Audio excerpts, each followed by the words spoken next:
Oo, sabi ni Ma'am Nancy dati, naalala ko po yung bumili siya ng bahay, yung 22 million, magkano yung bahay mo ngayon?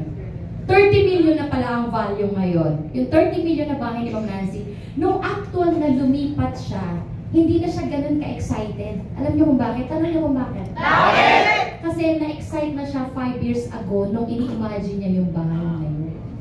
Grabe. Imagine, marunong ba kayong mag-vision ng inyong, mag-visualize ng inyong mga gusto dito sa buhay?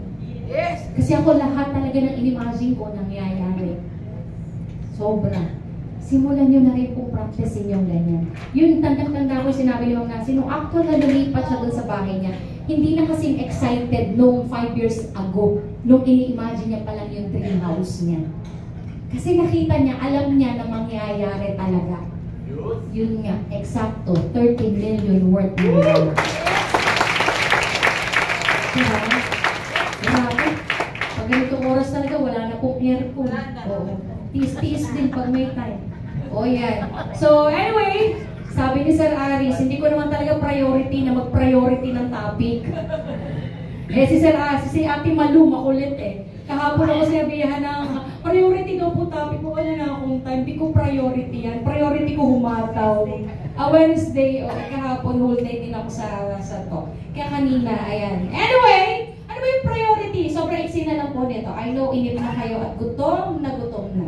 Pero todo na po natin.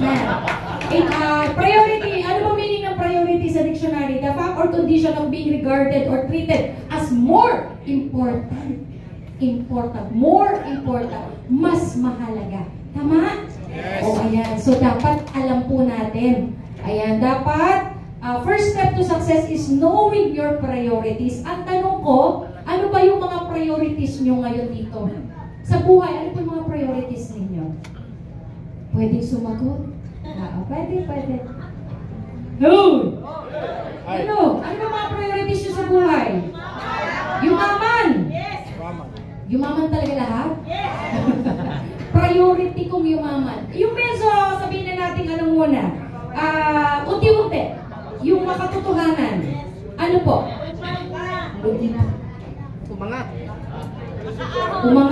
Umangat po saan? Umangat sa buhay. Ano ba?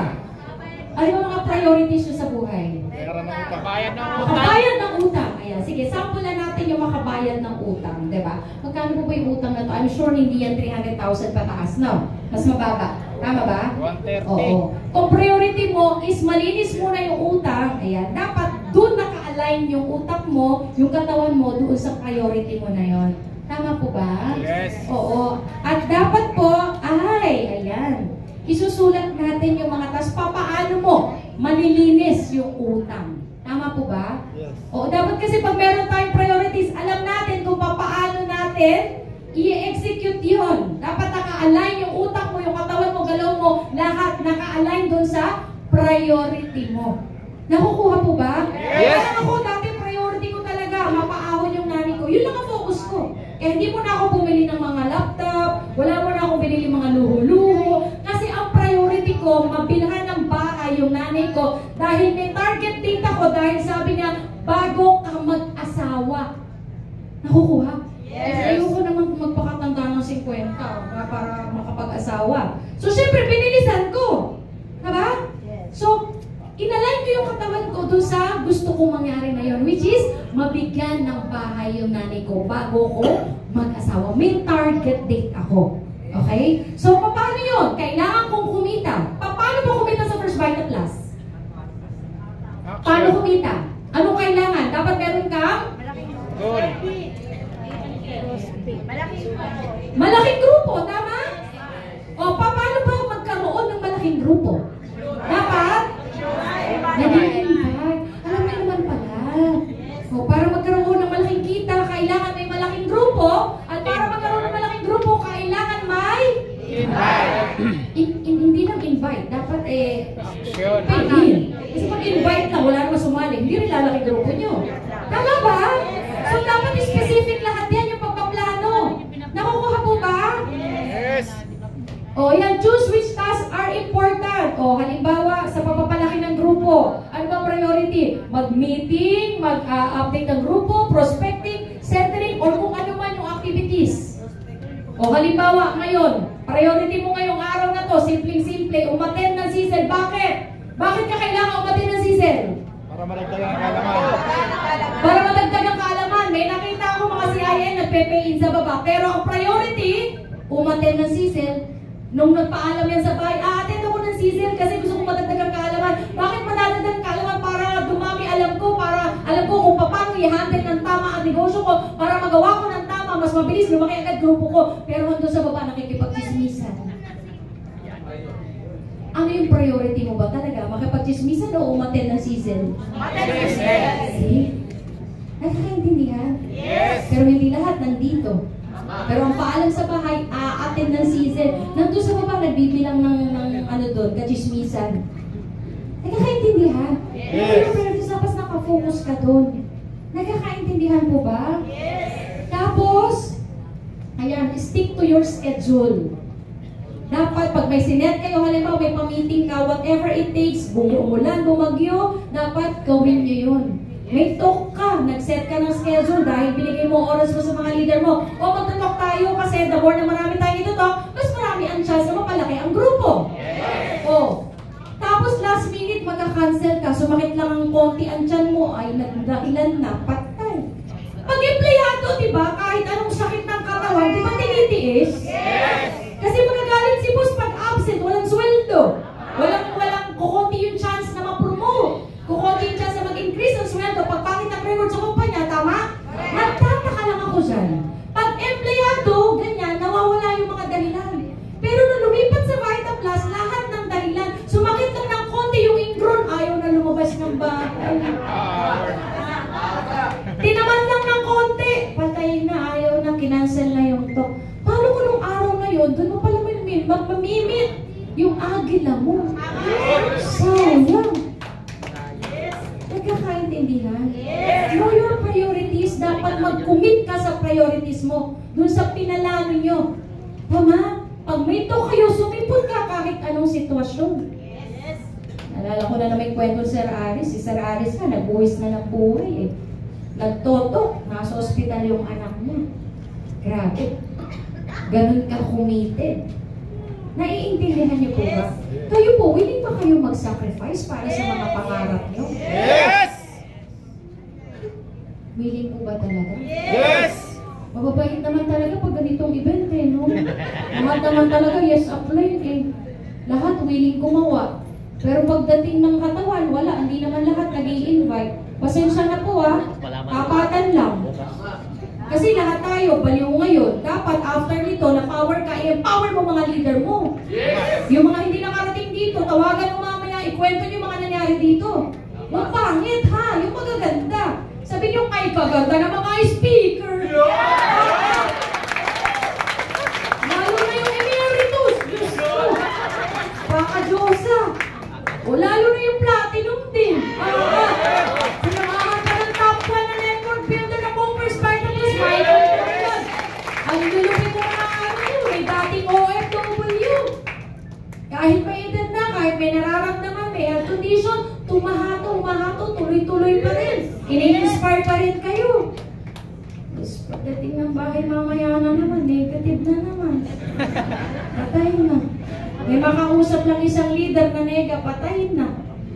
Dapat yung power na nararamdaman nyo ngayon, ituloy-tuloy nyo yan. Ikwento nyo sa mga leader nyo sa GC, mag-inspire ka. Kwento mo lahat ng magandang narinig mo, yung maganda lang. Yung pangit, huwag mo lang i-share. Nakakaintindihan? Yes! Kaya bang gawin yun? Yes! Yung nagutom ka, huwag mo nang ikwento yun. Kaya lang, nagutom ako, bandang gitna. Tapos wala nang aircon, nakinit na nga lang pagkagabi. O, minsan yun pa yung na-highlight. Yun lang natandaan ng leader mo. Ay, ang init daw. O, patay na. Yung narinig na maganda, hindi na engineer. Tama ba? Yes! Woo! Yes! Talaga bang gusto niyo nang yumaman? Yes! Kaya nagkikigil para sa inyo. Totoo. Kami nila Ma'am Nancy, pagka ganito mga event, lalo kami ginaganan kasi naramdam namin. Kaya kung gusto niyo talagang laging gigil, araw-araw kayo mag-talk.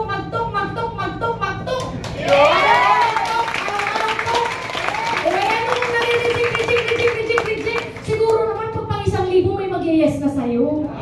Ilang una lang. Nagkakain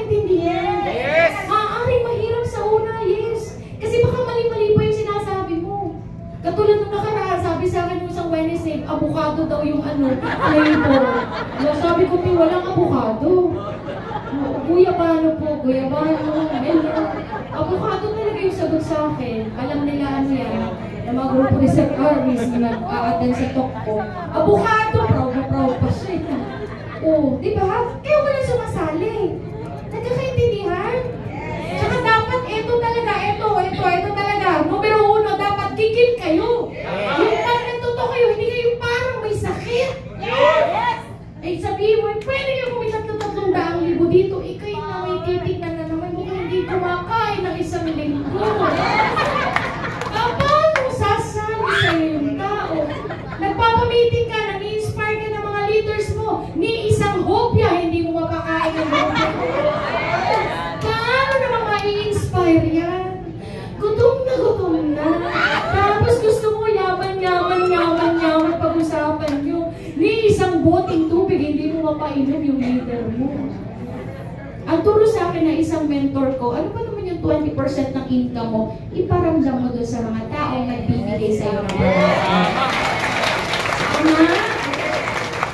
Saka yung mga itsura natin, dapat nag-iiba din. Uy, todo ko na to ha. Yung mga itsura natin, mag-ayos-ayos din pag may time. Oo, lalo na pag may prospect kayo, mag-ayos ka naman. Hindi parang ka nagtitinda ng suka o bibili ng suka sa tindahan. Tama ba? Magpulpo ng konti kung walang pambili ng make-up. O lipstick, pwedeng magsili-sili ka na lang. Wala ka pambili ng lipstick. O kaya magagaling mo na yung labi mo. Yung sili, effective yun. O mag-pouty lips ka pa. Mula talaga.